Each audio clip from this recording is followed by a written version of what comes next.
फैबाय थानाय इंराजि गोदान बोसोरजों लोब्बा लाखिनानै दिनै क'क्राझार जिल्ला हान्थामेला बिफान आरो क'क्राझार जिल्ला पुलिस बिफाना जथाय जौ लोंनानै बाइक एबा कार सालायनाय हेलमेट गानालासे बाइक सालायनाय बायदिनि सायाव गोख्रों नोजोर लाखिनानै सिग्रोमनाय हाबाफारि लादों।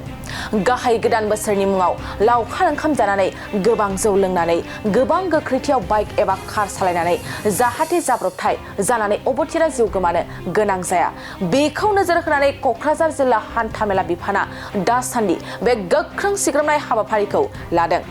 फैदो दानिया क'क्राझार जिल्ला हान्थामेला बिफाननिफ्राय मा फोरमायदों आबुङै मिथिना लानि। गोख्रों माने गिबियावनो आङो जोंनि हान्थामेला बिफाननिफ्राय खुलुमनाय सिबिनायखौ जासिग्रोबाय।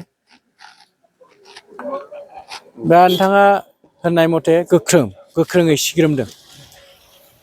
गोख्रोंनि बयनिख्रुइ गोख्रोंसिन सिग्रोमदों होनबाबो जेबो भुल जाया।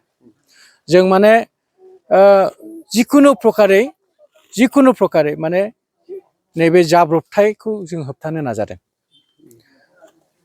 दा जों बयबो मिथिगौ गोदान बोसोर फैगासिनो दङ आरो प्रत्येक बोसोरावनो माने अफिसियेल डाटाखौ नायोब्ला जों नुयो बे गोदान बोसोर जानोसैयाव गोदान बोसोरखौ बरायनायनि नामाव गोबां गारि सालायगिरि बिथांमोनहा माने जुमाय लोंनानै आरो गोबां बांद्राय फुरथि खालामनानै आरोखि जाब्रबथाय जानायखौ जों नुनो मोनदों। दा बेखौ जों होबथानांगौ। दा बे बेलायाव जोङो मैखोमै मोनथाम जिनिसखौ नोजोर होदों। मोनसेया जाहैबाय हेलमेट गाननानैसो मटर साइकेलाव सालायनांगौ एबा गाखोनांगौ। बेवहाय साथाम गाखोनो मोना। साथाम गाखोनाय लोगो लोगो सिगांनि सालायग्राया जाय सालायग्रा बे जिरायनो जायगा थाहैया। बे हेन्देलखौ हमनो आरो कन्ट्रल खालामनो बेहा दिगदार जानोसै। गतिके जाब्रबथाय जानायनि चान्स थाबाय। आच्छा सानै गारि मटर साइकेल सालायनायाव सानैबो हेलमेट गानाब्ला बोरैबा जाब्रबथाय जाबाय बायोब्ला बे खर'आ जुदि फुफ्लेनाय जायोब्ला लामायाव बे हेलमेट गैयाबा बे सेसखासै बे। गतिके हेलमेट गाननाया सालायग्रायाबो आरो खिथुनाव जिरायग्रायाबो बे कम्पालसरि बे नियमाथ' दंखासै। बे गावनि जिउनि रैखाथिनि थाखाय बेसेबां गोनां बेखौ जों फिल खालामनो हानांगोन। आरो बयनिख्रुइ गोनां खोथाया दा नैबे गोजां बोथोरबो फैबाय, दमासिबो फैगासिनो दङ, गोदान बोसोरबो जोङो बरायनो नाजागासिनो दं, पिकनिक जानो नागिरदों, माबा खालामनो नागिरदों। बेहाय सानफ्रामबो थाफाबाय थानाय मोनसे गाज्रि वार्डआ जाहैबाय जुमाय लोंनानै गारि सालायनाय।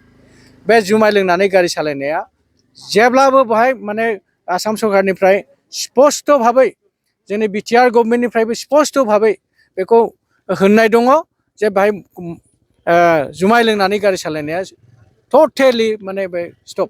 बेखौ रावखौबो कमप्रमाइस खालामजानाय नङा। दा बेहाय मिथिनो गोनां बाथ्राया नैबेसो जे जुमाय लोंनानै गारि सालायोब्ला बेखौ जोंनाव चेकिं खालामनायाव निस्सय नोंथांमोना नुनो मोनदों मेसिन दं जोंनाव। खुगायाव सोनानै नायबानो सोर जुमाय लोंदों बेखौ मेसिनानो मालाय देखायखायो। जुदि बेबादि सोरबा मटर साइकेल बा जिखुनु गारि सालायनायाव जुदि जुमाय लोंनाय जुदि प्रमान जाबायब्ला बियो 10,000 फाइनआथ' होखानांगोन। बे जेबो गिदिर खोथा नङा 10,000 फाइन होनाया। दा बेनिख्रुइ बांसिन गोनां खोथाया जाहैबाय बियो फाइनजों लोगोसे जेलावबो थांनांगोन। बाय खुनु कमप्रमाइस गैया। बे एकदम गभर्नमेन्टनि क्लियार काट इन्सट्राक्सन। बेखौ खुनु भायलेट खालामनो हानाय नङा। ओंखायनो इसेबां मानो झामेलायाव थांनो, जुमाय लोङाजासे गारि सालायबानो जाबायना। खिन्थु गाखोग्राया लोंनो मोनो, जों बेखौ जेबो होना। हमना ला पिकनिक जानो थांदों। पिकनिक जानो थांनायाव गारि गंसे थांदों हमना ला। बे गारि गंसे थांनायाव सासे ड्राइभाराल' लोङाबानो जायो। बाखि पिकनिक जानो थांनायफ्रा हाद्रियाव दुद्रुलायनाय लों, खुदै गलायलायनाय लों, बेखौ जोंहा बुंनो गोनां जेबो गैया। खालि सालायग्राया हले जुदि जुमाय लोंबायब्ला बे सालायग्राया जेलाव थांनांगोन। आरो मोनसे प्रब्लेमा जाहैबाय बेखौ जोङो हमनायनि उनावहाय लोगो लोगो हगारा। बे थानायावसो जों होनसै नालाय, बेखौ जेलावसो लांसै। अब्ला बै पेसेन्जारफ्राबो थाफानांसै बेसेबांबा गोबाव गोदान ड्राइभार फैयागौ माने गोदान गारि दस्रा गारियाव नङागौ मानि बा बे गारिखौ सालायग्रा जुमाय लोङि सासे फैयागौ मानि बिसोरबो खस्थ' मोनफाबाय थागोन। दा ओंखायनो पिकनिकआव जायफोर लांग्रा बिथांमोनखौबो आं खावलायनो नागिरदों बिथांमोनहा जुदि बेफोरबायदि भारा लाङोब्ला ड्राइभारनो एसेबो जुमाय दा लोंहोथों खमसे खम गावसिनि जिउनि रैखाथिनि थाखाय। बेनोसै गोजोन्थों। मोनसे गोजोनथाव खौरां क'क्राझार सहरनि जेडि रडजों नांजाबनाय सुदेमपुरि गांजिमा बाजाराव थानाय आइ आफा मेडलाइफ बिएम हस्पिटालाव बेराम सोखानो हानायनि गोबां खाबु दं।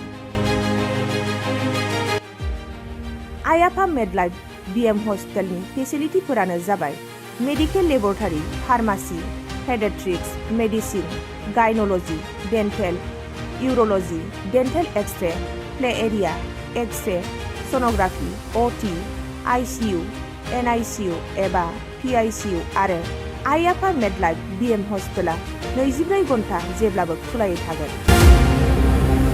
लांलाय लाबोलायनि एम्बुलेन्सआबो मोजाङै सार्भिस थागोन। ओनसोलनि सुबुंफोरा बेराम आजारफोरजों भुगिनानै थाना दंब्ला थाबैनो नोंथांनि देहाखौ फाहामथाय लानो क'क्राझार सहरनि सुदेमपुरि गांजिमा बाजाराव थानाय आइ आफा मेडलाइफ बिएम हस्पिटालाव गोख्रैनो फाहामथाय लाफैनो हागोन। आबुङै मिथिनो थाखाय 9101655430 एबा 8822688026 जानबुं नम्बराव खौरां लाहरनो हागोन।